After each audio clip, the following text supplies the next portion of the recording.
இன்னைக்கு இந்தியாவில் தூய்மையான நகரங்கள் பட்டியல் போடுறாங்க. தூய்மையான நகரங்கள் பட்டியல் 10 லட்சம் பேருக்கு மேல இருக்கக்கூடிய நகரங்கள் இந்தியாவில் 40ங்க. 40வது இடத்துல கடைசி இடத்துல இருக்கக்கூடிய நகரம் எதுனா மதுரை.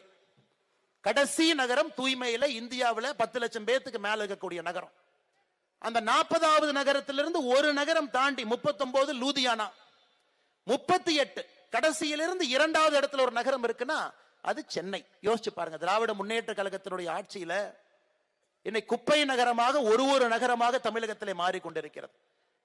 கடைசி இடத்துல மதுரை, அதிலிருந்து 2 இடம் தள்ளி சென்னை. அந்த 40 நகரத்துல 29வது நகரமாக கீழிருந்து 11 இடத்துல கோயம்புத்தூர். 3 லட்சத்திலிருந்து 10 லட்சம் பேர் இருக்கக்கூடிய நகரம். 3 லட்சத்திலிருந்து 10 லட்சம் பேர் இருக்கக்கூடிய நகரம் 95 நகரத்தை பட்டியல் போடுறாங்க. எது குப்பை நகரம்? 94வது இடத்துல ஈரோடு, 77வது இடத்துல திருப்பூர். இதை விட வெட்கக்கேடு எங்கேயுமே இருக்க முடியாது. இங்கிருந்து திராவிட முன்னேற்ற கழகத்தினுடைய தலைவர்கள் வட இந்தியாவினுடைய சில மாநிலத்தை பார்த்து நீங்க எல்லாம் பான்பராக வாயன்னு சொல்றாங்க. அவங்க எல்லாம் நம்மளை விட சுத்தத்துல மேல இருக்கிறாங்க. இதை விட கேடு கட்டத்தனம் இருக்க முடியுமா? இங்கிருந்து திராவிட முன்னேற்ற கழகம் எங்க ஜார்க்கண்ட, ராஞ்சிய, எந்த வட மாநிலத்தில் இருக்கக்கூடிய தலைநகரத்தில் இருக்கக்கூடிய தொழிலாளர்களை, உழைப்பாளிகளை பார்த்து பான்பராக வாயன்லாம் திட்டுறாங்கல்ல, அவங்க எல்லாம் சுத்தத்துல நம்மை விட முன்னாடி இருக்கிறாங்க.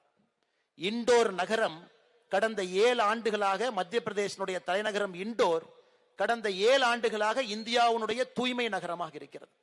மைசூர் 2வது நகரமாக தூய்மை நகரமா இருக்கு. இதெல்லாம் நம்ம பார்க்கணும். கேடுகட்ட ஆட்சியாளர்கள் சென்னையில, அதைவிட்ட கேடுகட்ட ஆட்சியாளர்கள் திருப்பூர் மாநகராட்சியில. இருவரும் சேரும் பொழுது சாமானிய மனிதனுடைய உழைப்புக்கு எந்தவித உத்தரவாதம் இல்லைன்னு சொல்றதை விடங்க, உங்க உழைப்புக்கு ஒரு மரியாதை இல்லை. நீங்க கட்டக்கூடிய வரிக்கு ஒரு மரியாதை இல்லை.